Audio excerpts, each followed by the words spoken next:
product, this product is certified or this product is approved by FSSAI. Then in that case also, apart from that, there are various guidelines provided by the government to comply, without which license cannot be obtained. So the food business operator is bound to comply with those guidelines.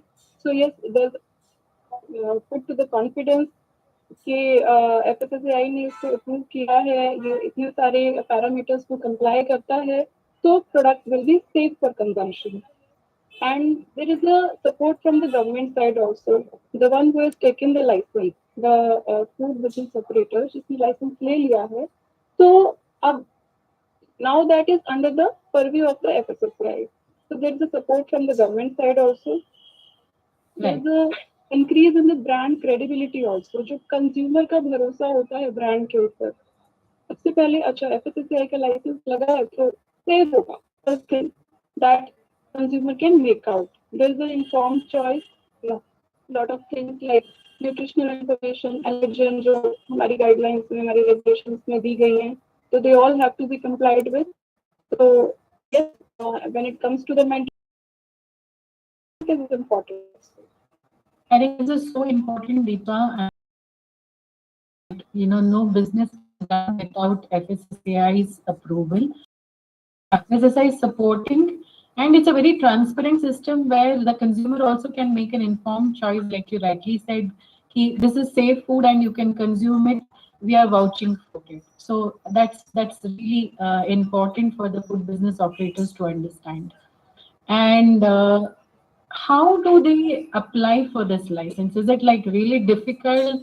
I mean, is it easy? How is it? I mean, where can they apply for the license? Ma'am it is not at all difficult, बिल्कुल भी difficult नहीं है और बहुत simple process है और किसी भी फिजिकल विजिट की जरूरत नहीं है किसी भी FSSAI के ऑफिस में. अगर कोई कहता है कि आप उस ऑफिस में चले जाइए, वहाँ पे लाइसेंस जाके आप अप्लाई, कोई जरूरत नहीं है. एक सिस्टम पर ऑनलाइन अप्लाई करना है. हमारा food safety compliance system, that is the portal shortly named as FoSCoS. तो उस पर जाकर, उसके होम पेज पे जाके कोई भी जो करना चाहता है, रजिस्ट्रेशन में है या लाइसेंस में है, वहां पर जाकर वो होम पेज पर ही अप्लाई कर सकता है. अच्छा. Link is foscos.fssi.gov.in. उसमें अप्लाई न्यू लाइसेंस और रजिस्ट्रेशन करके you can start and it is like self-explanatory. वहां पर जो डिटेल्स रिक्वायर्ड है वो करके जाए. डॉक्यूमेंट की क्या क्या डॉक्यूमेंट्स चाहिए, बहुत सिंपल डॉक्यूमेंट्स है, उसकी भी लिस्ट होम पेज पर ही दी गई है. ओके. तो कहीं किसी को फिजिकल विजिट की जरूरत नहीं. It is a totally entirely online process. Okay.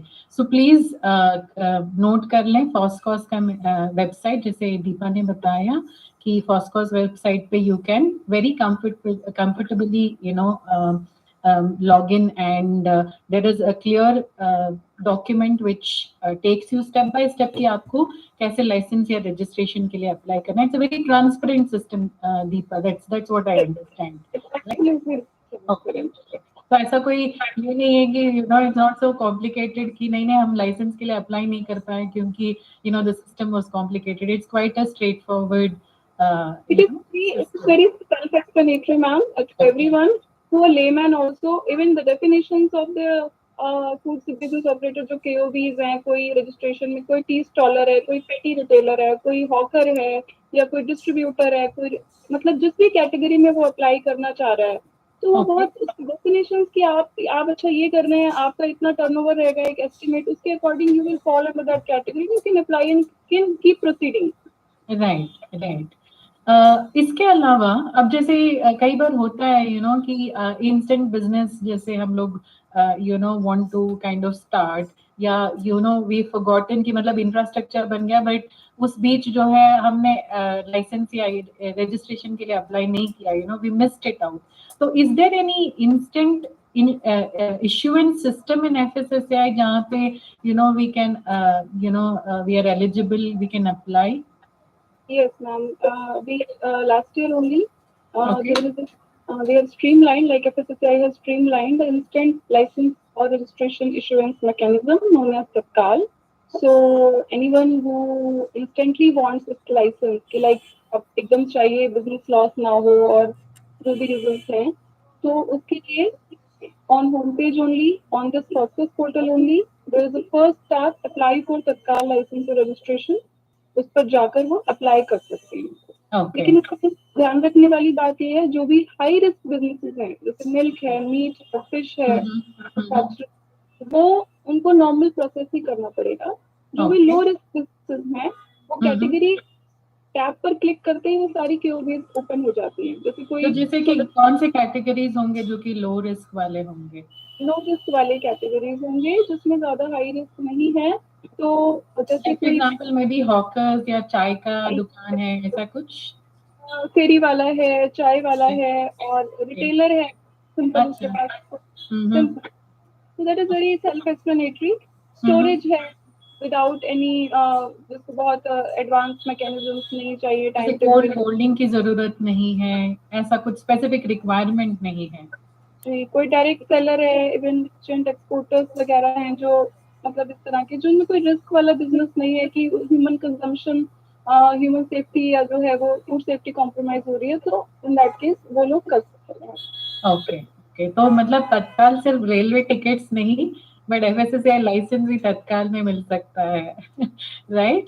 I think that's a very good, I mean business, specially small business के लिए हम लोग हमेशा बोलते हैं कि ईज ऑफ बिजनेस होना चाहिए। तो आई think this is like a really very good initiative by FSSAI। अभी जैसे आपने बताया, I think now we'll give a break to Deepa and we'll move the questions to Hemant.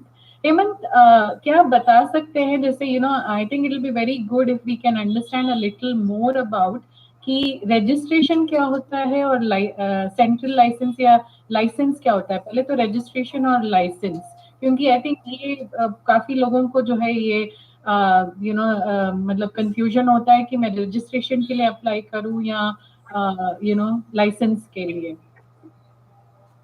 Thank you, ma'am. I hope I'm audible, and Yes. thank you for the question. And so, first of all, हम start करते हैं registration से। FSSAI 3 types के licence जो है वो issue करता है, जिसमें रजिस्ट्रेशन होता है उन छोटे बिजनेस के लिए जो जिनका टर्नओवर 12 लाख से कम का होता है। डिक्लेयर करते हैं कि हमारा जो टर्नओवर रहने वाला है वो 12 लाख से कम रहेगा, तो रजिस्ट्रेशन के लिए अप्लाई कर सकते हैं। ये 12 लाख महीने का है या साल का है? साल का, per annum, 12 lakh per annum. ऐसे ही जो स्टेट लाइसेंस जो होता है, फिर स्टेट लाइसेंस की कैटेगरी है वो होती है 12 लाख से 20 करोड़ का जो पर एनम का टर्नओवर डिक्लेयर करते हैं, such FBOs they can apply for state license. Okay, more than जो 20 करोड़ से ऊपर का होता है वो लोग अप्लाई कर सकते हैं अंडर द सेंट्रल लाइसेंस। तो इस तरीके से उन्होंने कैटेगरी है, एक पेमेंट के हिसाब, अपने टर्नओवर के हिसाब से एफबीओ चूज कर सकता है कि मुझे कितनी उसके हिसाब से मतलब कौन से लाइसेंस में वो जाना चाहता है। दूसरा होता है एक प्रोडक्शन कैपेसिटी के ऊपर भी होता है, कितना वो प्रोड्यूस कर रहे हैं। जैसे क्वांटिटी वाइज होता है कि आप एक सर्टेन अमाउंट में क्वांटिटी प्रोड्यूस कर रहे हैं तो आप रजिस्ट्रेशन में स्टेट लाइसेंस में आ सकते हैं, फिर वो सेंटर के लिए जा सकता है। तो ऐसे हमने कैटेगरीज को बांटा हुआ है। सो वी हैव, हमारे पास रजिस्ट्रेशन भी है जो 12 लाख से कम है एनुअली, और फिर स्टेट लाइसेंस है जो कि 20 करोड़ तक का है, और फिर सेंट्रल लाइसेंस जो 20 करोड़ के ऊपर है। एंड अभी जैसे दीपा बता रही थी कि the process is very transparent, आप ऑनलाइन जॉब अप्लाई करो और वहाँ पे लिस्ट ऑफ डॉक्यूमेंट्स जो है वो लिस्टेड है। तो क्या आप बता सकते हैं कि मतलब what are these list of documents that FBO has to have in place to apply for licences? हाँ मैम, डॉक्यूमेंट जो है सबसे पहले हम बात करेंगे रजिस्ट्रेशन की।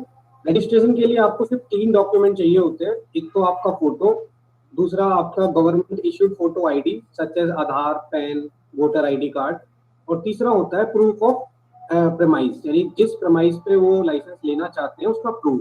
वो जो प्रूफ होता है वो आइदर हो सकता है कोई ओनर हो उस जगह का, तो दे can apply, and if the property is rented, so they can provide the rental agreement. Rent agreement they can provide. Okay. So these are the 3 documents they can they can come with this document to the FoSCoS portal और फिर वो registration के लिए apply कर सकते हैं। Okay. Licence में जो आता है उसमें थोड़ी कंप्लाइंस ज्यादा है एज पर टू, जैसे हम कंपेयर करते हैं रजिस्ट्रेशन से, तो हमारा जो लाइसेंसेस में है डॉक्यूमेंट्स वो मेनली एक लिस्ट ऑफ डायरेक्टर्स का होता है। ओके। फिर उसके बाद उसका फोटो आईडी प्रूफ भी चाहिए, proof of location of the premise भी चाहिए। और अगर वो लाइसेंस जो है किसी पार्टनरशिप डीड में है, मतलब if they are many partners to the form, so they can should provide a partnership deed. और अगर वो प्रोप्राइटरशिप में है उनका रजिस्टर्ड कंपनी या जो बिजनेस है, तो प्रोप्राइटरशिप का जो है वो डॉक्यूमेंट जो है वो प्रोवाइड कराएंगे। और एक फॉर्म 9 नॉमिनेशन होता है, जो पर्सन रिस्पॉन्सिबल होता है कंप्लायंसेस के लिए, लाइसेंसिंग की जो कंप्लायंस होती है उसके लिए रिस्पॉन्सिबल जो होगा, जैसे कि कोई टेक्निकल पर्सन जिसका बैकग्राउंड फूड का हो, जो थोड़ा फूड समझता है। जी मैम। ऐसे ही हमारी अब फिर एडिशनल डॉक्यूमेंट्स होते हैं, कुछ वो हो जाते हैं हमारे काइंड ऑफ बिजनेस के स्पेसिफिक। जैसे कुछ लोग मैन्युफैक्चरर्स हैं, कुछ लोग ट्रेड रिटेल में जाना चाहते हैं, कुछ लोग सेंट्रल गवर्नमेंट एजेंसीज में अपना कुछ खोलना चाहते हैं, कुछ लोग फूड सर्विसेज में रेस्टोरेंट खोलना चाहते हैं, क्लब, कैंटीन, ढाबा। तो और जैसे ट्रेड रिटेल का मैं आपको एक एग्जांपल दूं तो इम्पोर्टर का लाइसेंस लोग लेते हैं, तो इम्पोर्टर के लिए उनको 2 डॉक्यूमेंट एडिशनल चाहिए होते हैं। एक तो होता है एक आई कोड होता है, इम्पोर्ट एक्सपोर्ट कोड, जो डीजीएफटी से मिलता है, उस वो लेकर आते हैं, वो हमारे यहाँ पर प्रोवाइड कराते हैं। उसके बेसिस पे उसको एक लाइसेंस उस पे इशू होता है इम्पोर्टर का। एक वो रिकॉल प्लान भी जो है वो प्रोवाइड करा सकते हैं। तो दीज आर सच डॉक्यूमेंट जो प्रोवाइड उनको कराने हैं। और ये डॉक्यूमेंट ऐसा नहीं है कि सबको like they have to remember it. हमारा फॉस्कोस पोर्टल जो है वो इतना यूजर फ्रेंडली है, सिस्टम खुद गाइड करता है एक एफबीओ को कि उनको हर स्टेप पर क्या देना। हम ऑप्शन देते हैं जिसमें वो खुद पूछता है कि आपकी इनमें से चॉइस क्या है, वो समझ के उसमें चूज करता है और उसके बाद फिर वो आगे प्रोसेस जो है बढ़ता है। डॉक्यूमेंट्स का सेक्शन भी हमने ऐसे बनाया हुआ है कि उसमें स्टैम्प डॉक्यूमेंट्स हमने लगाए हैं। राइट। एफबीओ जो है उससे काफी हेल्प मिल जाती है, so that they can easily understand and they can apply easily. हाँ, कई बार होता है कि फॉर्मेट कुछ समझ नहीं आता है कि कैसे लिखना है, या एप्लीकेशन में क्या क्या मे बी लिस्ट ऑफ की फैक्टर्स क्या आपको कैप्चर करना है। आई थिंक मतलब most I mean if I am looking at it, आपके प्रेमाइस का, आपका इंफ्रास्ट्रक्चर का क्या सिचुएशन है, आपका ओनरशिप क्या है, मतलब from a people stand point, and आपका जो प्रोसेस है, जो आपका फूड का प्रोसेस है, उसके रिलेटेड डॉक्यूमेंट्स, बेसिकली ये सारे जो है स्टैट्यूटरी और regulatory requirements in terms of process जो है कैप्चर किया जा रहा है कि are they fit enough to start a business, do they have the entire structure in place, है ना। I think this is what I understand from the list of documents. अभी हेमंत एक वेरी क्रिटिकल होता है कि फी स्ट्रक्चर, तो business I think that is something very critical कि fees कितना भरना है। तो what is the fee, is it different for registration, license, state and central, is it, or is it the same? Ma'am ये थोड़ा different रहता है। सो मैं सबसे पहले स्टार्ट करता हूँ रजिस्ट्रेशन की जो फी है। हम लेते हैं सबसे पहले हम 1 to 5 ईयर का जो है लाइसेंस या रजिस्ट्रेशन जो है हम प्रोवाइड कराते हैं। Okay. इसमें 1 ईयर की जो रजिस्ट्रेशन की फी होती है वो 100 रुपीज रहती है। तो ये एफबीओ की चॉइस होती है whether they want to go for 1 year, 2 year or and so on for up to 5 years. So registration की फिक्स है हमारी 100 रुपीज पर ईयर रहेगी। लेकिन जब बात आती है स्टेट लाइसेंस की और सेंट्रल लाइसेंस की, तो स्टेट लाइसेंस में हम 3000 रुपीज का भी है लाइसेंस पर ईयर की जो फी है, और उसमें 5000 फी है स्टेट लाइसेंस में, और सेंट्रल लाइसेंस का जो है 7500 रुपीज पर ईयर की फीस होती है। अब जो ये बाइफर्केशन ये डिपेंड करता है स्टेट लाइसेंस, सेंट्रल लाइसेंस का तो फिक्स है कि 7500 रुपीज पर ईयर का जो हो वो फीस होगा। लेकिन स्टेट लाइसेंस में होता है, जैसे कि मैं बात करता हूँ डेयरी यूनिट मान लो किसी को लगानी है, तो डेयरी यूनिट में अगर एफबीओ 501 से लेकर 10,000 लीटर तक का मिल्क जो है प्रोसेस करते हैं सिंगल डे में, वो लोग 3000 रुपए वाला जो लाइसेंस है उसके लिए एलिजिबल होते हैं, वो अप्लाई करना है। अगर आपकी जो प्रोडक्शन कैपेसिटी है 10,000 1 से 50,000 लीटर के बीच में है पर डे, तो 5,000 रुपीज का जो है उसका लाइसेंस के लिए एप्लीकेबल होगा, वो स्टेट लाइसेंस होगा। अब मोर than 50,000 litres per day milk जो प्रोसेस हो रहा है, तो वो सेंट्रल लाइसेंस में चला जाएगा। 7,500 रुपीज पर ईयर की जो है फीस एप्लीकेबल होगी। ऐसे ही उनके कैपेसिटी के हिसाब से जो है फीस होगा। जी मैम। ओके। तो सिस्टम जो है वो ऑलरेडी कैलकुलेट करके बताता है कि आपने जितनी भी KOBs ली है, जैसे कि मान लो कोई बिजनेस है, वो चाहता है कि मैं मैन्युफैक्चरिंग भी करूंगा, मैं रिटेलिंग भी करूंगा, तो मल्टीपल काइंड ऑफ बिजनेस वो अपने एक ही लाइसेंस में चूज कर सकता है। और उसके अकॉर्डिंग सिस्टम फिर खुद डेडिकेट कर देता है कि हायर जो एप्लीकेबल लाइसेंस होगा वो एप्लीकेबल होगा। जैसे कि मान लो रिटेल में उसने स्टेट लाइसेंस ले लिया और डिग्री में उसने सेंटर का चूज कर लिया, तो सिस्टम उसको ऑटोमेटिकली हायर कैटेगरी का जो लाइसेंस है वो असाइन करता है और 7,500 रुपीज में उसको पर ईयर की फीस के लिए वो दिया जाएगा। एक बात बताइए हेमंत, कई बार होता है कि शायद मेट्रिक टन शुरू में कम हो और थोड़े दिनों बाद जो है ज्यादा हो जाए, तो फिर वो क्या करेंगे? मैम तो जैसे अब मान लो प्रोडक्शन कैपेसिटी बढ़ गई है, तो उस केसेस में FBO जो है मॉडिफिकेशन के लिए अप्लाई कर सकता है। ओके। मॉडिफिकेशन जब अप्लाई करता है वो अपनी कैपेसिटी चेंज करके और अपना जो लाइसेंस है वो स्टेट, मान लो पहले स्टेट की कैपेसिटी में था, कैपेसिटी बढ़ गई है, तो उसको मॉडिफाई करके रिलेवेंट डॉक्यूमेंट लगाने के बाद वो सेंट्रल लाइसेंस जो है उसको मिल जाएगा। ओके। मेरे और भी थोड़े क्वेश्चंस होंगे मॉडिफिकेशन के ऊपर, मैं थोड़ी देर बाद वो क्वेश्चंस आपसे पूछूंगी। अभी नवीन से बात करते हैं। I think we spoken to Hemant and Deepa. So Naveen, this question to you, how long does it take to receive? So हमने पूरा अपलोड कर दिया, सारा जो भी फीस है वो भर दिया, तो इसमें कितना समय लगता है? How much time do we take to get the license? Registration. First of all, good morning all the participants. Good morning.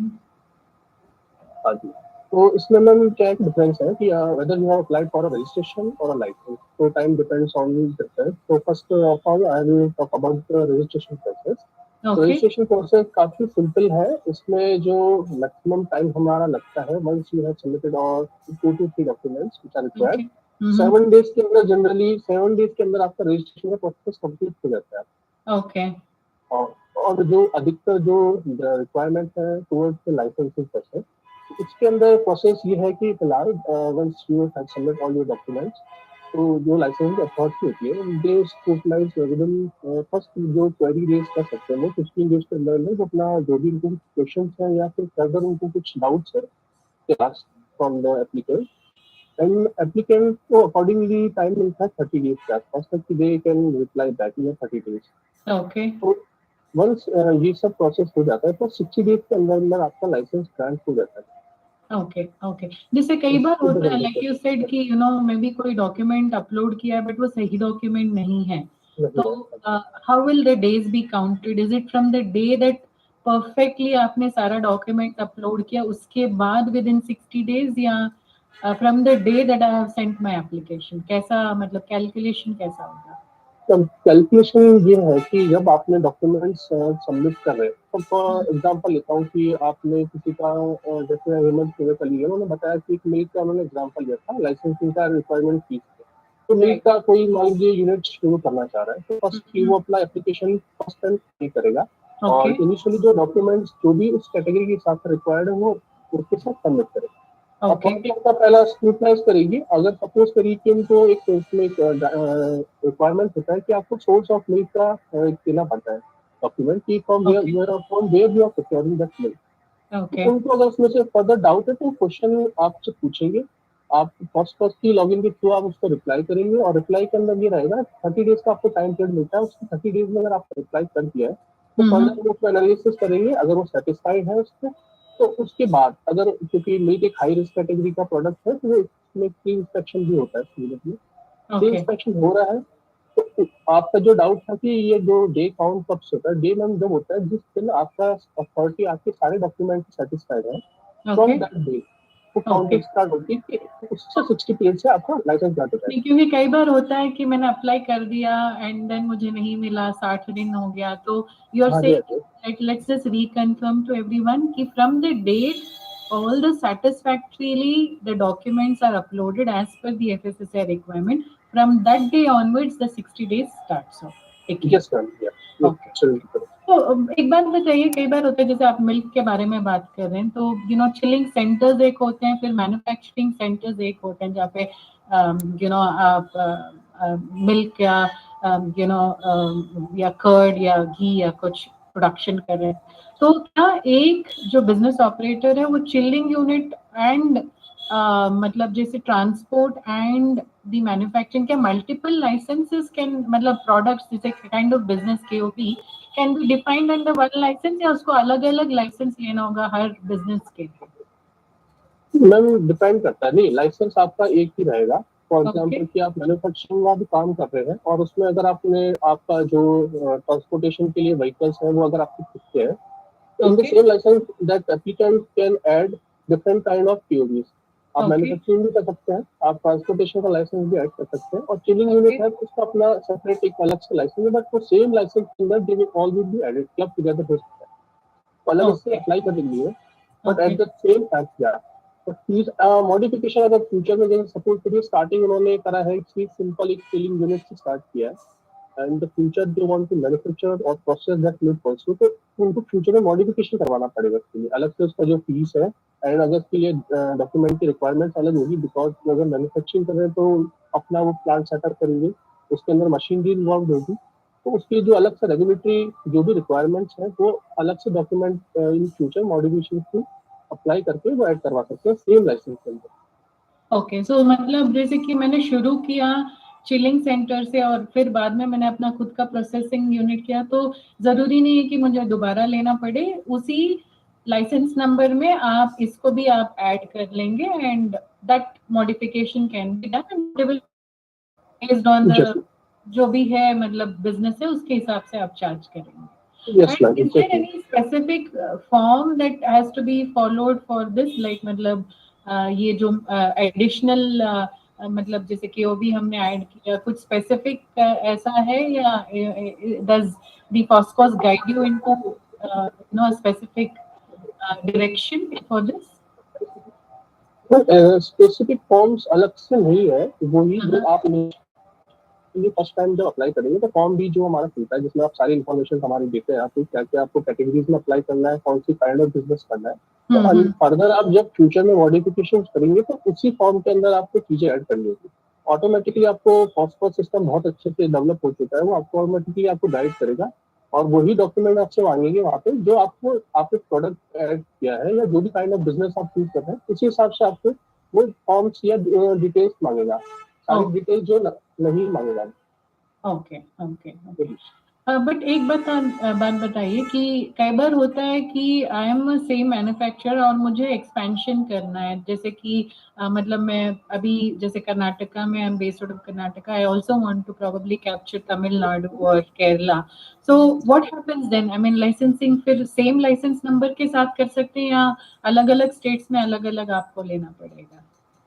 बहुत अच्छा क्वेश्चन पूछा है आपने, ये काफी लोगों का डाउट रहता है एंड इसमें मैं बता देता हूँ कि सबसे पहले अगर आप मैन्युफैक्चरिंग कर रहे हैं and if you are holding manufacturing unit in more than one state, and specifically mention manufacturing unit in manufacturing unit if you are manufacturing in more than one state, in that case regulatory front अभी ये है कि आपकी जो अलग अलग units हैं states में उनका लाइसेंस का जो रिक्वायरमेंट होगा पर्टिकुलरली स्टेट के हिसाब से रहेगा। स्टेट के हिसाब से मतलब क्योंकि आपको स्टेट लाइसेंस लेना पड़ेगा अगर इफ यू आर सपोज करिए आपका जैसे मैंने बताया था मिल्क का केस लिया था, if you are producing more than 50,000 litre milk per day तो मेट्रिक टन उसमें उस केस के अंदर ऑलरेडी आप ऑटोमेटिकली आप सेंट्रल लाइसेंस लेंगे, बट अगर उससे कम है सपोज करिए राजस्थान के अंदर आपका एक मैन्युफैक्चरिंग प्लांट है मिल्क का, तो आपको उस पर्टिकुलर राजस्थान वाले प्लांट के लिए एक स्टेट लाइसेंस लेना पड़ेगा।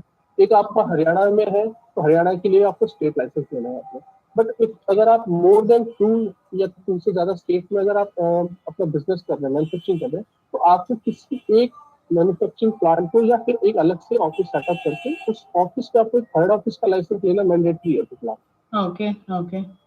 तो ये आपको अभी बहुत अभी हमने एक चीजें देखी है कि कुछ लोग अभी इस चीज से कंप्लाइन नहीं कर रहे हैं कि उनका हेड ऑफिस लाइसेंस नहीं है। बट मैं जो भी लोग अभी व्यूअर्स हैं, मैं सजेस्ट करूंगा कि प्लीज आप अपना, अगर आप मैन्युफैक्चरिंग मोर देन 1 स्टेट में आपका मैन्युफैक्चरिंग कर रहे हैं, तो आप प्लीज अपना एक किसी भी एक ऑफिस को हेड ऑफिस लाइसेंस बनाइए। अदरवाइज या फिर कोई अपना अगर रजिस्टर्ड ऑफिस आपका ऑलरेडी है तो उस पर आप हेड ऑफिस का लाइसेंस दीजिए।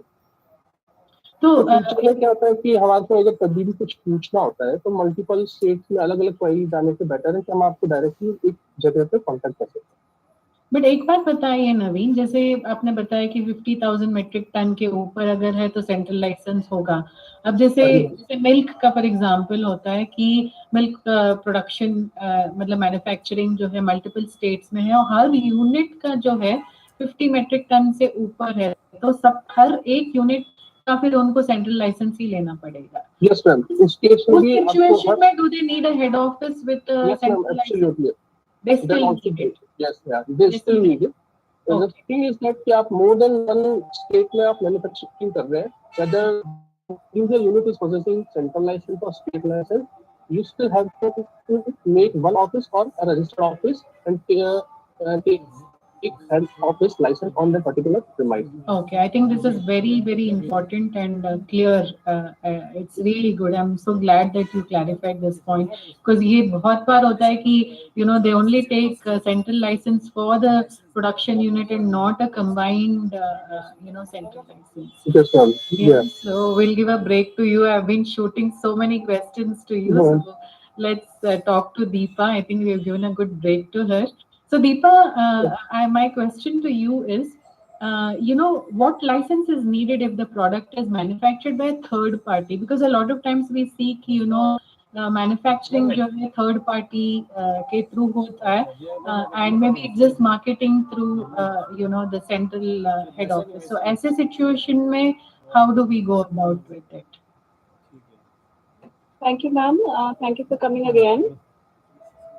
Yes, it is an important question. बहुत सारे लोगों को डाउट होता है कि उनके पास बनाने की जगह नहीं है, तो लेकिन वो बेचना चाहते हैं, the marketer. तो उस केस में there is a category में third party manufacturer करते हैं. Okay. So, I am the Y and I have given the contract to X person. And he is manufacturing myself. I am giving my label और हम उस वो रीलेबल हमको लेना पड़ेगा. उसके रीलेबल की सेपरेट कैटेगरी उसको उसमें दिखा करेंगे. उसका डिस्क्रिप्शन भी दिया हुआ है कि कौन होता है रीलेबलर, बता रहा है. अगर वो उसके क्राइटेरिया मैच करते हैं तो कैटेगरी वहाँ पे लाइसेंस ले सकते हैं. Okay. So anybody who is very innovative and coming up with an idea कि this is a proprietary product, but उसके पास manufacturing unit नहीं है, तो they don't have to stop themselves. It's a very good option where you can get it manufactured through third party and co-label it and sell it, right? So we are not stopping anyone's dreams. जी, and वो third party जो manufacturer को hire कर रहा है उसके पास भी लाइसेंस होना मैंडेटरी. Okay. So वो mandatory है कि they have to have a third party license and the person who developed the product also needs to have their license. Okay. So my next question is to Naveen. Tell me something. What happens if a licensed manufacturer does not produce anything during a particular period? Because बहुत बार होता है कि we are talking to the FBOs and मतलब licence लेते समय वो लोग मतलब सारे ही कैटेगरीज में जो है वो लाइसेंस लेते हैं. बट इट्स लाइक शादी का खाना कि आप शादी में गए, आपको सब चीज अच्छा लगा तो आपने सब कुछ थोड़ा थोड़ा ले लिया, बट फिर पता चला कि आप खा नहीं पा रहे हो. सो इट डज हैपन कि कई बार कि लाइसेंसेस इशू करते समय पता नहीं इनके दिमाग में क्या डर रहता है.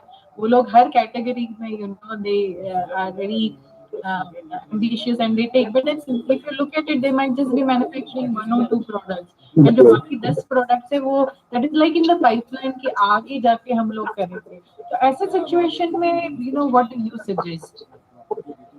मैम ये मुझे एक्चुअली क्या है कि होता ये है कि लोग जब फर्स्ट टाइम अप्लाई करते हैं तो अभी ये भी है कि कुछ लोग जो कंसल्टेंट को अप्लाई करवा रहे हैं तो वो उनको इनडायरेक्टली कभी ये बता देते हैं कि आप मैक्सिमम कैटेगरीज कवर कर लीजिए, अगर फ्यूचर में उनका प्लान होगा कुछ और भी बनाने का तब वो तेरी एक कैटेगरी में उन्होंने मैन्युफैक्चरिंग भी ले लिया है, कई बार वो इंपोर्टर भी ले लेते हैं, या फिर कई बार ऐसा होता है कि उन्होंने होलसेलर लाइसेंस लिया है और रिटेलर का लिया है और कई बार वो मैन्युफैक्चरिंग का लेके रख लेते हैं कि फ्यूचर में वो हमारा कभी उनका रहा स्कोप तो बढ़ाएंगे. बट इस केस में प्रॉब्लम ये होता है कि एक हमारा कंडीशन है अभी कि अभी भी हुआ है 31 मई 31 मई तक आपको इसका प्रीवियस फाइनेंशियल ईयर का जो भी आपने प्रोड्यूस किया है उसका आपको एक एनुअल रिटर्न देना होता है कि आपने क्या प्रोडक्ट बनाया है और कितना आपका सेलिंग हुआ है. इसका एक फॉर्म है प्रॉपर कॉर्पोरेट के अंदर अवेलेबल है, 31 मई तक देना होता है.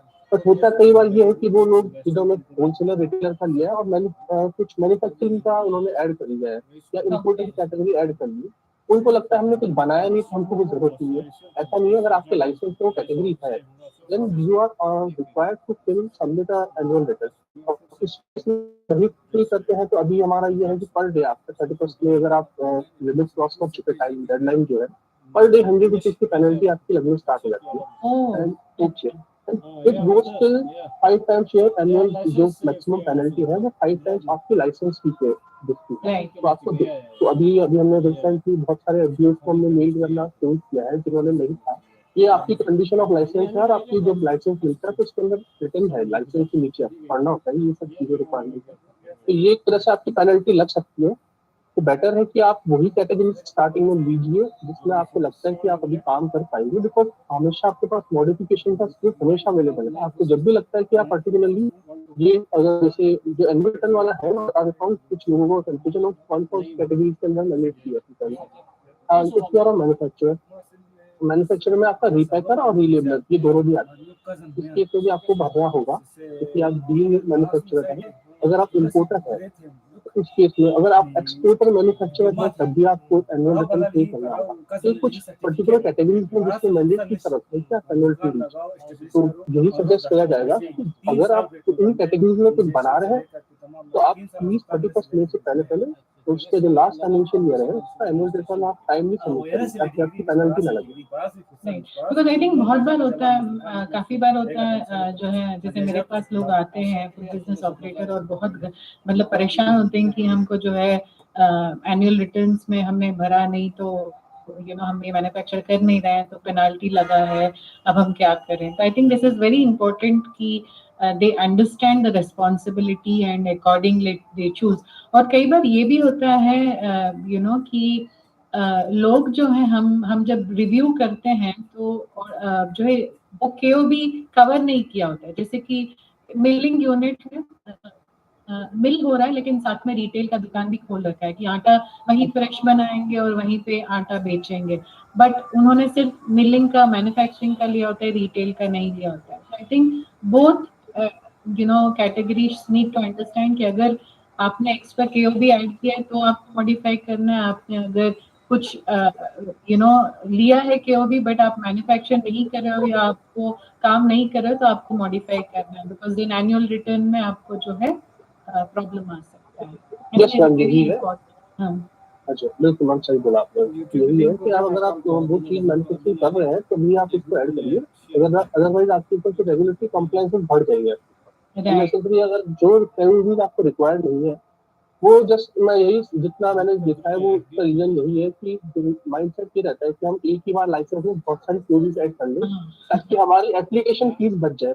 बट उसका नुकसान ये है कि आपके ज्यादा से ज्यादा आपको कंप्लायंस का लोड बढ़ जाएगा आपके ऊपर. इससे बेटर है कि आप जो आप काम स्टार्ट कर रहे हैं एटलीस्ट उससे लीजिए और फ्यूचर में जैसे जैसे आपकी रिक्वायरमेंट्स आती है आप टाइम टू टाइम मॉडिफाई करा के वो चीजें ऐड कर लीजिए. आई थिंक यहाँ पे घबराने की जरूरत नहीं है. जो फूड बिजनेस ऑपरेटर्स हैं वो आराम से काम कर सकते हैं, कोई जल्दीबाजी नहीं, ना ही कोई प्रेशर है. बिजनेस को समझना जरूरी है, स्टैट्यूटरी रेगुलेटरी रिक्वायरमेंट्स को समझना जरूरी है और उसके अकॉर्डिंग जाना जरूरी है कि खुद भी I think we should encourage FBOs की आप फास्टैग वेबसाइट ओपन करें, लाइसेंस का और रजिस्ट्रेशन का जो प्रोसेस है वो समझें. I think that will really help them a lot. इसके अलावा my next question is to Naveen कि जो ये एफएसएसआई लाइसेंस है, ये जो है क्या ये मैंडेटरी है कि आप इसको जो है डिस्प्ले करें, या आपके कई बार आते हैं एफबीओज और बोलते हैं कि इसको क्या प्रोडक्ट बिल्स में या इनवॉइसेस में, रिसिप्ट्स में लाइसेंस या रजिस्ट्रेशन नंबर लगाना जरूरी है? तो रजिस्ट्रेशन तो बहुत स्मॉल बिजनेस है, वहां पर भी क्या ये एप्लीकेबल है या लाइसेंस में? यस मैम, ये बेसिकली हमारे जितने भी हमारे रेस्टोरेंट्स वगैरह है, यहाँ पे भी आप पब्लिक गैदरिंग हो रही है, उन्होंने ऑफिशियली या फिर फॉर्मल बिजनेस कर रहे हैं. Okay. आपने अभी तक देखा होगा रेस्टोरेंट्स वगैरह के ऊपर ये मैंडेटरी कर रखा है ऑलरेडी कि आप जब भी उसका रिसीट आएगा उसमें तो आपका जो एफएसआई का 14 डिजिट का लाइसेंस नंबर है उस यूनिट का, वो मैंडेटरी वहाँ होना चाहिए. तो इसलिए क्या है कि कंज्यूमर भी अपने ऑथेंटिकेट कर सकते हैं, जैसे आप हॉस्पिटल पे जाके आप लाइसेंस नंबर डालेंगे तो आपका इन्फॉर्मेशन आ जाएगा कुछ पर्टिकुलर जो भी है. ये मैंडेटरी कर रखा है. बट अभी जैसे कुछ केसेस होते हैं, जैसे जीएसटी ई वेबल होता है, सपोज करिए आपका एक ट्रांसपोर्टर है एक स्टेट से दूसरे में कर रहा है, तो वहाँ सिस्टम जनरेटेड जो रिसीट होती है गवर्नमेंट की, वहाँ पे अभी ये चीज एप्लीकेबल नहीं है, बिकॉज वो ऑलरेडी गवर्नमेंट ऑफिशियल डॉक्यूमेंट है जहाँ से निकल रहा है. वहाँ पे ये अभी फीजिबल नहीं है कि एफएसआई का लाइसेंस है. अदरवाइज जितने बिजनेस ऑपरेटर्स है, रेस्टोरेंट ओनर्स हो गए, होटल्स वाले हो गए, या फिर कुछ छोटा कैंटीन टाइप का हो गया, तो वहाँ पे अगर कोई भी फूड सर्विस हो रही है तो वहाँ उनको मैंडेटरी करता है अभी कि एफएसआई का लाइसेंस नंबर होना चाहिए. इवन आपका रिसीट पे भी होना चाहिए और डिस्प्ले बोर्ड पे भी होना चाहिए. बहुत ही मैं कॉमन एग्जांपल लूंगा, मैकडॉनल्ड्स वगैरह जितने भी हमारे इतने भी जहाँ पे होता है, आप कभी भी जाएंगे आप देखिए वहाँ पे एफएसआई का लाइसेंस होगा डिस्प्ले पे. और नहीं है तो आप उनको कहिए, मत ही कह रहा हूँ, जितने भी यहाँ पे लोग देख रहे हैं अभी, तो आप उनसे डिमांड करिए कि प्लीज आप अपना लाइसेंस नंबर यहाँ पे डिस्प्ले करिए. ये रेगुलेटरी रिक्वायरमेंट है. So it's a mandatory requirement कि आप डिस्प्ले करें और रिसिप्ट्स में और बिल्स में डालें. यस मैम, बिल्कुल. एंड ये हेमंत के लिए अगला क्वेश्चन कि ये जो रिन्यूअल प्रोसेस है, ये मतलब इज इट जैसे हमने एप्लीकेशन तो समझ आ गया, एप्लीकेशन मिल भी गया, एनुअल रिटर्न्स भी हमने कर लिया, बट जो ये रिन्यूअल प्रोसेस है ये कितना कॉम्प्लिकेटेड है? मैम जो ये क्वेश्चन है इसको मैं स्टार्ट आंसर करना यहाँ से करता हूँ कि रिन्यूअल जो होता है लाइसेंस का या रजिस्ट्रेशन का, तो सबसे बड़ी दिक्कत आती है लोगों को कि उनका ना कंप्लायंस जो हमारे फॉस्को से जाता है, like the mails, the SMS we send to the FBOs, they do not get delivered to the actual FBOs who are working in the field. Like जो डीलर है उनके पास वो पहुंच नहीं पाता है. तो सबसे पहले मेरी रिक्वेस्ट है बाकी सभी FBOs से और जो नया लाइसेंस लेने वाले हैं वो अपना मोबाइल नंबर और ईमेल आईडी जो है वो अपना रजिस्टर करवाएं. मोस्ट ऑफ द टाइम जो कंसल्टेंट है या किसी को वो हेल्प जिसका लेते हैं, या जैसे सीए फर्म है तो वो आई थिंक उनका नंबर वहाँ पे आ जाता है. That becomes a concern. ये चैलेंज हो जाता है जिससे लोगों का रिन्यूअल का जो इशू है वो बढ़ जाता है. रिन्यूअल जो है इतना सिंप्लीफाइड है. अभी 12 जनवरी का हमारा ऑर्डर है 2023 में कि हमने जो रिन्यूअल है वो एक्सटेंड कर दिया है. यानी कि आप आओ पोर्टल पर, अपना लॉगिन आईडी पासवर्ड अगर आपके पास है लॉगिन कीजिए, और रिन्यूअल में आपको कोई चेंज तो आपको लाइसेंस में करना नहीं है. नंबर ऑफ ईयर्स आप सिलेक्ट कीजिए और रिस्पेक्टिवली जो उसकी फी है अकॉर्डिंगली जो आपकी लाइसेंस फी है उसके हिसाब से आप पेमेंट जैसे ही करेंगे, पेमेंट के तुरंत बाद आपका लाइसेंस जनरेट हो जाएगा, आपके पास प्रिंट के लिए पीडीएफ फॉर्म में जनरेट हो जाता है. Okay so it's a very simple process, कोई कॉम्प्लिकेटेड नहीं है.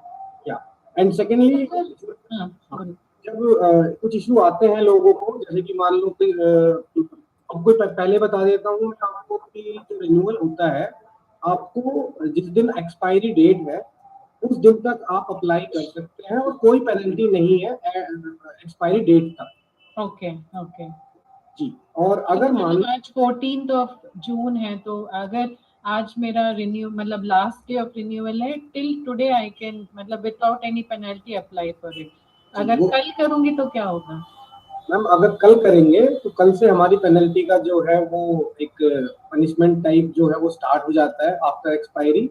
तो उसमें ऐसा रहता है कि आप फर्स्ट 90 डेज आफ्टर एक्सपायरी वो 3 टाइम्स ऑफ योर लाइसेंस फी की जो पेनल्टी है वो देनी होती है। जैसे कि मान लो किसी का स्टेट लाइसेंस 2,000 रुपये वाला है साल का या 3,000 वाला है, तो वो जो है पहले 90 डेज के बीच में अगर आएगा आफ्टर एक्सपायरी तो मल्टीप्लाई होके 2,000 का है तो 6,000 रुपये की पेनल्टी करके वो 1 साल का लाइसेंस उनको मिलेगा। तो अगर मान लो कोई एफबीओ है उसको फिर भी नहीं पता है, एक्सपायर हो गया है, 90 डेज टू 180 डेज की जो विंडो है उसमें 5 टाइम्स ऑफ लाइसेंस फी की पेनल्टी है। ओके। और अगर मान लो लाइसेंस आपका उसके बियॉन्ड आपका चला गया है तो फिर वो नल एंड वॉइड हो जाता है, वो हम फिर रिन्यू नहीं करते। ओके ओके, सो इसका मतलब है 3 महीने के अंदर आपने करना है या 6 महीने के अंदर? 6 महीने के बाद फिर you will have to apply for a fresh licence. Okay okay. And जैसे कई बार होता है कि जो ओनर है ही इज पास्ड अवे, तो उन्होंने जो है एफएसएसएआई जो है लाइसेंस जो है उन्होंने एक से दूसरे को ट्रांसफर, या कोई ऐसा सिस्टम आ गया जहाँ पे उन्होंने ट्रांसफर करना पड़ा, तो वो प्रोसेस क्या होगा? मैम सबसे पहले ये बहुत कंफ्यूजन रहती है, कुछ मेल्स भी आते हैं हमारे ऑफिस में जिसमें लोगों का कहना होता है कि उनके किसी ओनर का जो है वो डेथ हो गया है तो उसमें हाउ दे कैन ट्रांसफर। तो पहली बात तो ये है कि यस एफएसएसएआई में ट्रांसफर ऑफ लाइसेंस अलाउड है, but with the condition is that they have to provide the legality of the heir. तो उनको सबसे पहले उनका डेथ सर्टिफिकेट और एयरशिप जो है वो प्रूव करना पड़ेगा। और बेसिकली ये हम लाइसेंस अगर ट्रांसफर करना है या रजिस्ट्रेशन ट्रांसफर करना है तो वो उनके ब्लड रिलेटिव को ही होगा, आप किसी और दूसरे एंटिटी को हम वो अलाउ नहीं करते। और ये यस। Okay okay. तो सॉरी हेमंत, बहुत सारे क्वेश्चंस है क्योंकि आप इस डिपार्टमेंट या ये चीजें हैंडल करते हैं। एक और क्वेश्चन जो बहुत कॉमनली मैं सुनती हूँ इज रिजेक्शन, यू नो, या सस्पेंशन हो गया या कैंसिलेशन हो गया है, तो ये नॉर्मली आपके हिसाब से कौन से जो टॉप फ्यू रीजंस होते हैं जिस वजह से ये होता है? मैम जब किसी एफबीओ को लाइसेंस मिल जाता है तो उसके कुछ शेड्यूल 4 की जो है वो कुछ कंप्लाइंसेस हैं जो उनको फॉलो करनी होती है। जैसे कि अनहाइजेनिक प्रेमाइस ना हो, और उन्होंने कैटेगरी कोई और ली हुई है और काम कोई और कर रहा है, तो ये सब चीजें पता चलती है जब हमारा सेफ्टी का जो ऑफिसर्स होते हैं जो फील्ड में इन्फोर्समेंट करते हैं, जब इंस्पेक्शन कर जाते हैं तो इंस्पेक्शन करने के बाद थोरोली इंस्पेक्शन करते हैं as per the checklist. Checklist में मैन्युफैक्चरर है तो मैन्युफैक्चरिंग की इंस्पेक्शन होता है, तो उसमें सारे पॉइंट कवर होते हैं, हाइजीन का कवर होता है, पोर्टेबल ड्रिंकिंग वाटर का होता है, कैसे आप फूड स्टोर कर रहे हैं, और कोई आपका जो प्रोडक्ट है वो मिस ब्रांडेड है, वो सॉरी लेबलिंग का कुछ चीजें ऐसी हैं जो एक डॉक्यूमेंटेशन हो जाता है कई बार में जो है पता चलती है। तो सिक्योरिटी ऑफ वायलेशन पर जो है सस्पेंशन लाइसेंस है, तो उससे पहले इम्प्रूवमेंट नोटिस भी देते हैं कि सो दैट दे कैन बाद में अगर नहीं कुछ इम्प्रूवमेंट दिखता है तो फिर उसमें सस्पेंशन के लिए भी जाता है। और सब्सिक्वेंटली मान लो कहीं से सैंपल उठाया गया, मैन्युफैक्चरर जो प्रोडक्ट बना रहा है सैंपल उठाता है, then they get tested to the lab, और उसके बाद उसका जो है वो अनसेफ पाया गया, और अनसेफ होने के बाद जो सिवियरिटी है तो उसमें जो है लाइसेंस कैंसिल भी हो सकता है। तो ये सब ध्यान रखने वाली चीजें तो फॉलो करना।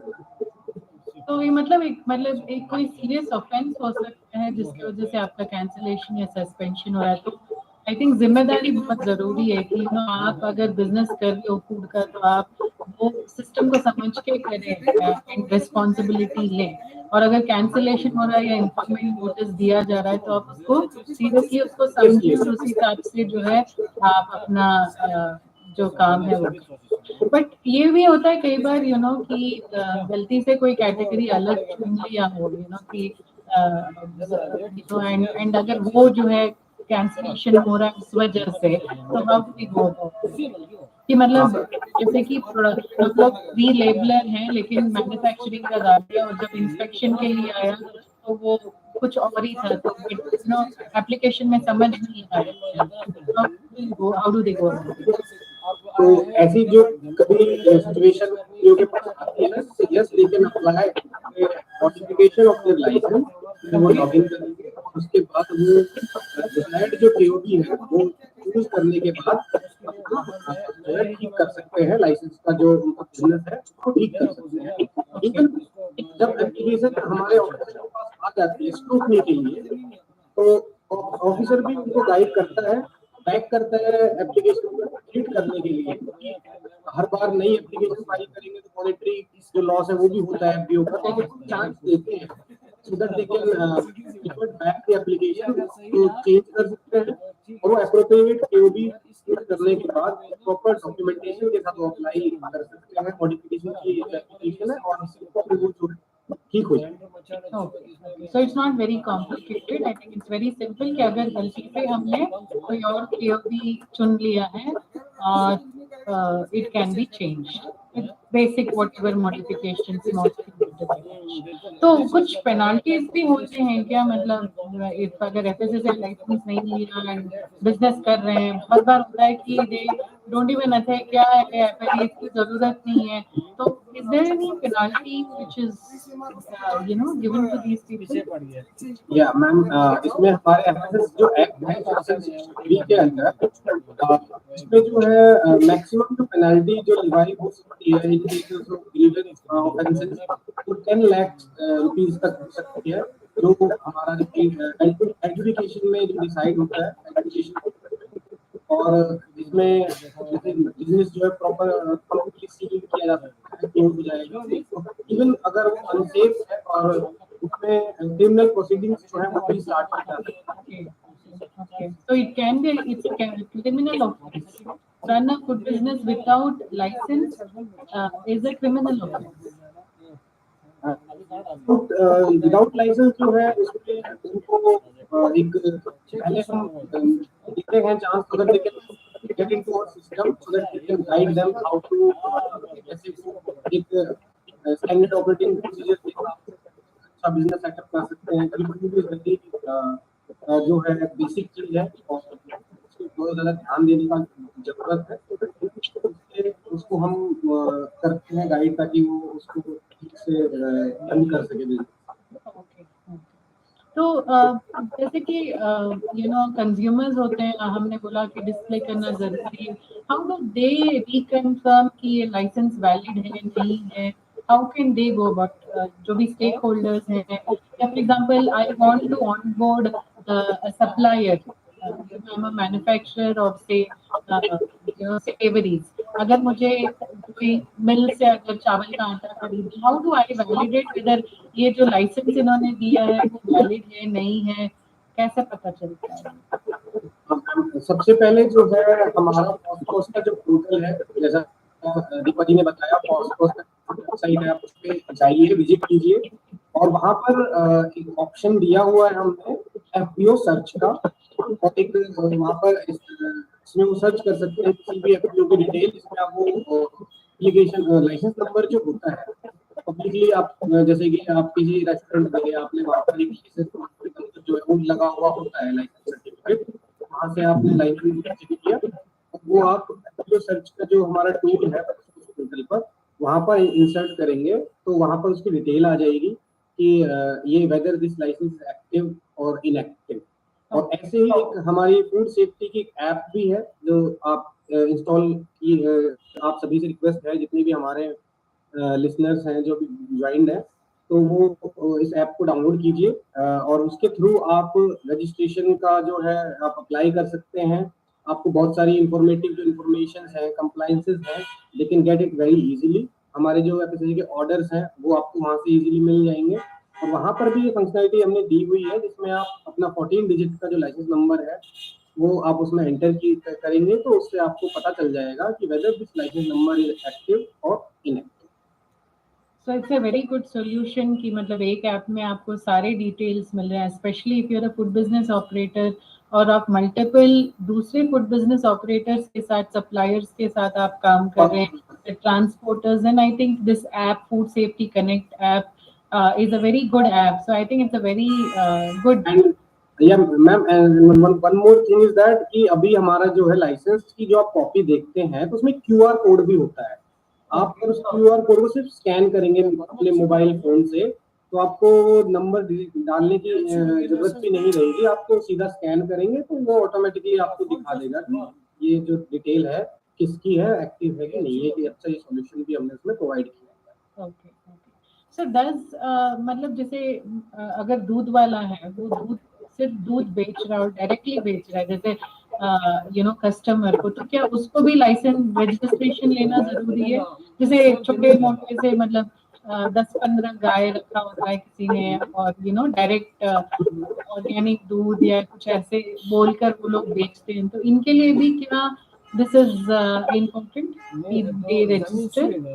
Yes ma'am, my answer is yes because जब भी कोई फूड बिजनेस एक्टिविटी होती है, आप सेल या परचेज कर रहे हैं, it is mandatory to have a licence. अगर कोई इंडिविजुअल बिग सेलर है जैसा आपने बताया, तो उनको जो है वो अपना एक बेसिक रजिस्ट्रेशन ले सकते हैं जिसमें 12 लाख का टर्नओवर जो क्लियर करने के बाद वो रजिस्ट्रेशन बड़े इजीली ले सकते हैं। अगर मान लो उनका छोटा सा बिजनेस अच्छा चल रहा है, अपना डेयरी यूनिट का सेटअप किया हुआ है, तो लाइसेंस के लिए भी अप्लाई कर सकते हैं। जैसा मैंने थोड़ी देर पहले बताया था कि कैसे आप लाइसेंस की कैटेगरी को चूज कर सकते हैं। इवन हाउस होल्ड लेवल पे उनको जो है वो लेना जरूरी है। अगर मान लो कोई जैसे कि कोई बड़ी कोऑपरेटिव सोसाइटी होती है, उनके साथ जो कोई देने वाले जो दूध वगैरह आप बेचते हैं उनके थ्रू, तो उनको लेने की जरूरत नहीं होती है क्योंकि कोऑपरेटिव ऑलरेडी लाइसेंस है। इंडिविजुअल को लेना जरूरी है। ओके तो प्रोडक्शन हिसाब के कैपेसिटी के हिसाब से वो लोग ले सकते हैं। जी मैम। एंड ये जो मिलिंग होता है आजकल, काफी जो मिलिंग है जैसे तेल का ऑयल का मिल हो गया या ग्रेन्स का जैसे आटा का हो गया, ये काफी मतलब आजकल ट्रेंड चला हुआ है।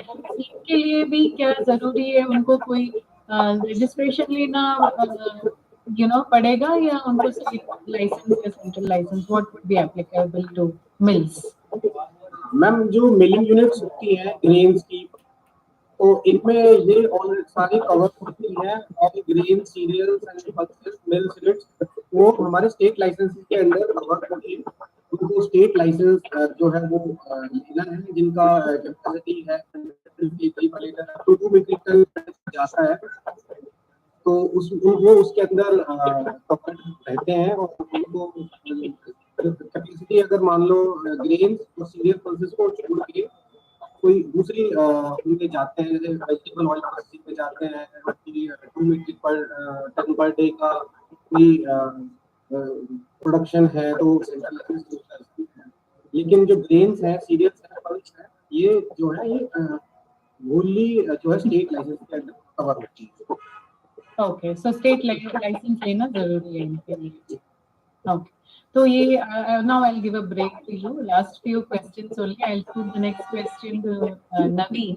Naveen, बहुत सारे जो FDOs हैं, they are unable to fill the annual returns. मतलब this is a question that we've got from one of our viewers अभी जो live हैं, तो ये पूछ रहे हैं कि FDOs are unable to fill annual returns. If possible, please guide them. So can you just share a little update on the annual returns का जो process है? हाँ, इसमें थोड़ी हेल्प मैं अपने कलीग की भी लूंगा जो हेमंत बैठता है। अगर एवन इफ पॉसिबल है आपका भी, अगर आप लाइव इनको दिखा सके कोई एनुअल रिटर्न का कैसे मतलब प्रोसीजर हम अपनी कर सकते हैं। वैसे मैम प्रोसीजर इसका बहुत सिंपल है। आप अपना जो भी एफबीओएस का लाइसेंस है तो अपना एफबीओ लॉगिन होता है, फर्स्ट की वेबसाइट पे जाइए, अपना उसमें एफबीओ लॉगिन करिए और लॉगिन करने के बाद आपको एनुअल रिटर्न फिल करने का आपको टैब मिलेगा। आपको उसमें एक फॉर्म होता है, फॉर्म D1, तो आप D1 फॉर्म फिल करके बहुत और आसानी से आप फिल कर सकते हैं। अगर अभी पॉसिबल हुआ एक बार तो हम कुछ स्क्रीन शेयर करके अगर हम दिखा पाए तो कोशिश करेंगे कि एग्जाम्पल के तौर पे दिखा दें कि आप कैसे फिल कर सकते हैं। और उसका अभी जैसे कि 31 मई लास्ट डेट था, तो जिन्होंने फिल नहीं किया है तो अभी भी मौका है, कुछ पेनल्टी वगैरह आपकी लगेगी, अभी ज़्यादा टाइम नहीं हुआ है। तो जितना जल्दी हो सके पे कर दीजिए, अदरवाइज पर डे की 100 रुपीज की पेनल्टी अभी आपको लग रही है, जितना लेट करेंगे आपकी पेनल्टी की बढ़ती जाएगी। ओके ओके, तो बहुत इम्पोर्टेंट है कि ये एनुअल रिटर्न सही तरीके से भरा जाए, टाइम से भरा जाए, राइट? हाँ जी मैम, दे बहुत हैव टू सिंपल डिक्लेयर है वेरी ट्रांसपेरेंटली कि क्या वो बिजनेस कर रहे हैं और कितने का बिजनेस कर रहे हैं। हाँ, और कुछ लोगों का मैं इसमें एक एडिशन करना चाहूंगा कि कुछ लोगों को ये डाउट रहता है कि they have not manufactured anything in the last financial year, तो उनको लगता है कि हमने कुछ प्रोड्यूस नहीं किया तो हमें एनुअल रिटर्न फिल करने की जरूरत क्या है। हाँ हाँ हाँ, ये बहुत बड़ा ये एक बहुत बार मिसकंसेप्शन। होता है, करेक्ट। हाँ, तो मैं ये क्लेरिफाई करना चाहूंगा कि आपने कुछ प्रोड्यूस नहीं भी किया है एटलीस्ट, तो उस केस में आप कुछ एटलीस्ट कुछ लिख के दे दीजिए। आपने मिल प्रोडक्शन किया है तो आप मिल लिख के दीजिए एटलीस्ट, हमारे पास एटलीस्ट रिकॉर्ड रहना चाहिए कि आपने लास्ट ईयर में कुछ आपने प्रोड्यूस नहीं किया है। हाँ, इसमें एक चीज और भी जोड़ना चाहूंगा कि कुछ लोग ये भी होते हैं कि उन्होंने कुछ प्रोड्यूस किया होता है फिर भी वो मिल लिखते हैं, तो ऐसा ना करें, क्योंकि अभी ये चीज भी है कि हम एनुअल रिटर्न भी वेरीफाई करते हैं केसेस में। तो अगर आपने एनुअल रिटर्न मिल फिल किया है और एफएसओ यहाँ हमारे यहाँ पे सीएफएसओ आपके प्रेमाइस पे आके उन्होंने चेक किया कि आपका, क्योंकि अदर मीन्स भी है हमको वेरीफाई करने के, अगर हमको पता चल गया कि आपने कुछ प्रोड्यूस किया है, एनुअल रिटर्न आपको फिल मिल करा है, तो उस केस में आपके खिलाफ कुछ कार्रवाई हो सकती है। तो प्लीज जो आपने सही काम किया है, जितना आपने प्रोड्यूस किया तो प्रॉपर्ली एनुअल रिटर्न में फिल करके दीजिए आपको। और आपने अगर कुछ नहीं किया तो मिल करके भी आप फिल कर सकते हो, बट आपको फिल करना मैंडेटरी है। अगर आपके पास वो केओडीज है जिसके अंदर एनुअल रिटर्न फिल करना मैंडेटरी है उस केस के अंदर।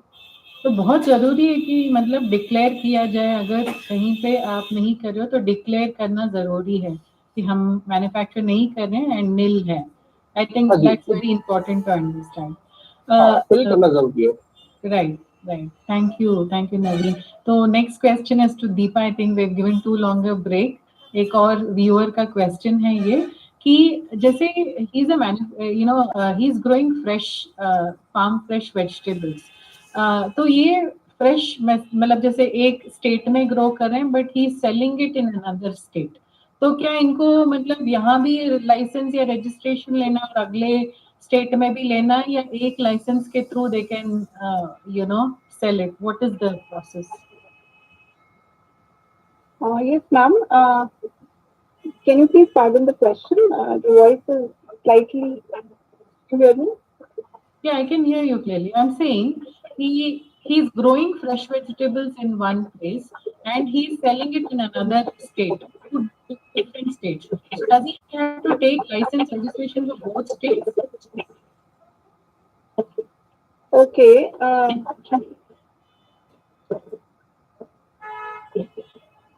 Okay. Maybe Naveen or Hemant, if you can take the question since she's unable to connect. Hemant?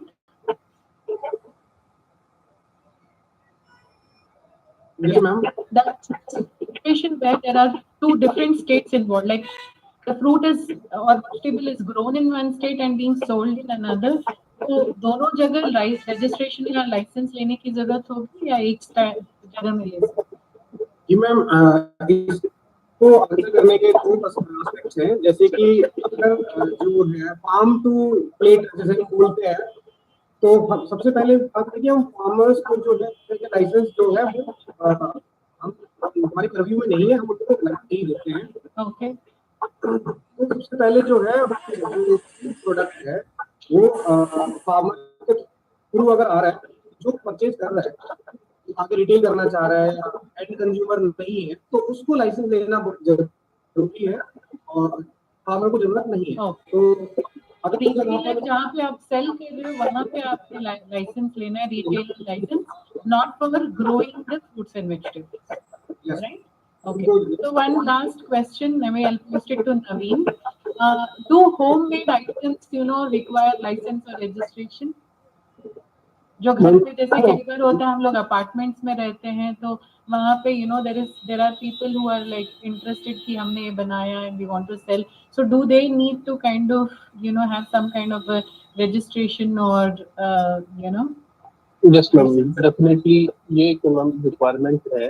इसमें एक थोड़ा आपने जैसे टर्म यूज किया होम मेड, तो होम मेड को मैं और क्लियरली स्पेसिफाई कर दूंगा कि आपका लेमन लैंग्वेज में कि कोई घर से बना के और घर से ही कुछ बेचना चाह रहा है। तो होम मेड का ये भी हो सकता है कि आप बना के आप कहीं रिटेल शॉप पे दे रहे हैं और वो फर्दर सेल कर रहे हैं, तो वो अलग चीज होगी। आप खुद के घर से कुछ करना चाह रहे हैं, उस केस के अंदर भी आपको रजिस्ट्रेशन, और मोस्टली रजिस्ट्रेशन कैटेगरीज में ही ऐसे लोग आते हैं, क्योंकि अगर आप बहुत बड़ी कमर्शियल एक्टिविटी करने जाएंगे तो फिर आपके लोकल म्यूनसिपैलिटीज के भी इश्यूज आने लगेंगे आपको। उस केस में भी आपको जो हमारा फूड वेंडिंग एस्टेब्लिशमेंट करके पीओबी है, आपका ट्रेड डिटेल के अंदर आप जाएंगे, वहाँ से आपको फिर से मिलेगा।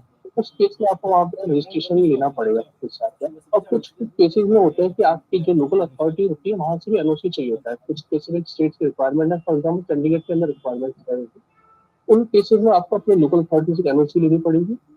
जो हमारी रिक्वायरमेंट एफएसआई के अलावा उनकी एक एडिशनल डॉक्यूमेंट और लगेगा। ओके, ऑफिस तो ये इसका आंसर यस है कि आपको रजिस्ट्रेशन लेना है। अगर आप 12 लाख के नीचे का आपका टर्नओवर है ईयरली, उस केस में आपको लेना पड़ेगा।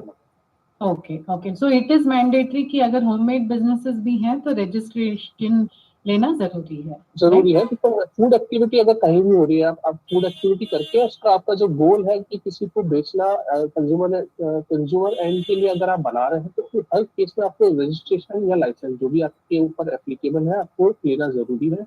और सिर्फ अभी हमने फार्मर, जैसे अभी हेमंत ने बताया है कि जो आपका वेजिटेबल वाला केस था, तो उसके अंदर सिर्फ फार्मर्स को एग्जेम्पशन दिया हुआ है, या प्राइमरी प्रोड्यूसर्स होते हैं डायरेक्टली जो ग्रो कर रहा है, तो उनके अभी हमारे पर्मी में नहीं आते हैं वो लोग अभी। वो डायरेक्टली अगर मान लीजिए सेल अचीव कर रहा है, सपोज करिए फार्मर ने कुछ उगाया है अपना और डायरेक्टली आके वो अपना बेच रहा है, तो उस केस में उसकी जरूरत नहीं है। बट हाँ, वो किसी थर्ड पार्टी को बेच रहा है, वो फिर रिटेल वहाँ पे रिटेलर, राइट, हाँ जी, तो उस रिटेलर को लेना पड़ेगा। So I'll just sum up, a few things together from what we have discussed. कि एक तो है लाइसेंस बहुत क्रिटिकल है, and whether it is small business और बिग बिजनेस, चाहे वो स्ट्रीट वेंडर हो या बिग manufacturer हो, this is a mandatory requirement. क्यों? One is the legal compliance requirements that they have to meet, and also to avoid penalties कि we have discussed कि penalty हो सकता है अगर आपने लाइसेंस नहीं लिया, and it's very also important कि आप standards को adhere करो, आप जो भी प्रोसेस है उसको फॉलो करो, and most critically I think transparency with the consumers, कि कंज्यूमर्स का जो हेल्थ प्रोटेक्शन है वो रहे, and this brings in a very transparent system कि हाँ, FSSAI is vouching for a person who has a license that he is going to follow all these procedures. And of course FSSAI के through all the regular inspections जो होते हैं, reviews जो होते हैं, all that helps and ensures that streamlining of the licensee is followed. So I think it's a very positive reputation and increased confidence जो एक consumer में आ सकता है about the food that they are consuming. And of course as a business also it's a good opportunity. आप export कर रहे हैं, import कर रहे हैं, I think all these things, ease of business हो जाता है when you have the license. It's definitely a competitive edge over all the others. And of course FSSAI also supports in and guides everyone who's a licensee or a registration food business operator. So I think it's a very fundamental requirement, having a license, and very important. It's got so many advantages and growth opportunities. So we will all urge that the system is followed and understood. So with this, I would like to thank all the panelists, Deepa, Hemant, and Naveen, and also the person who brought us all together, the ever energetic Vandana. I think it's great. I think you have really supported us in creating this energy here and bringing us all together. So I hope the viewers have found this useful. So thank you very much. Thank you. Thank you, ma'am, for this webinar and explaining the process of starting business and what are the requirements and guidance. And it was very, session was, I think, very, very helpful to everyone. And especially a lot of students and new entrepreneurs have joined this session. And I appreciate your time and efforts. And I also thank Hemant, Deepa, and Naveen for guiding us today.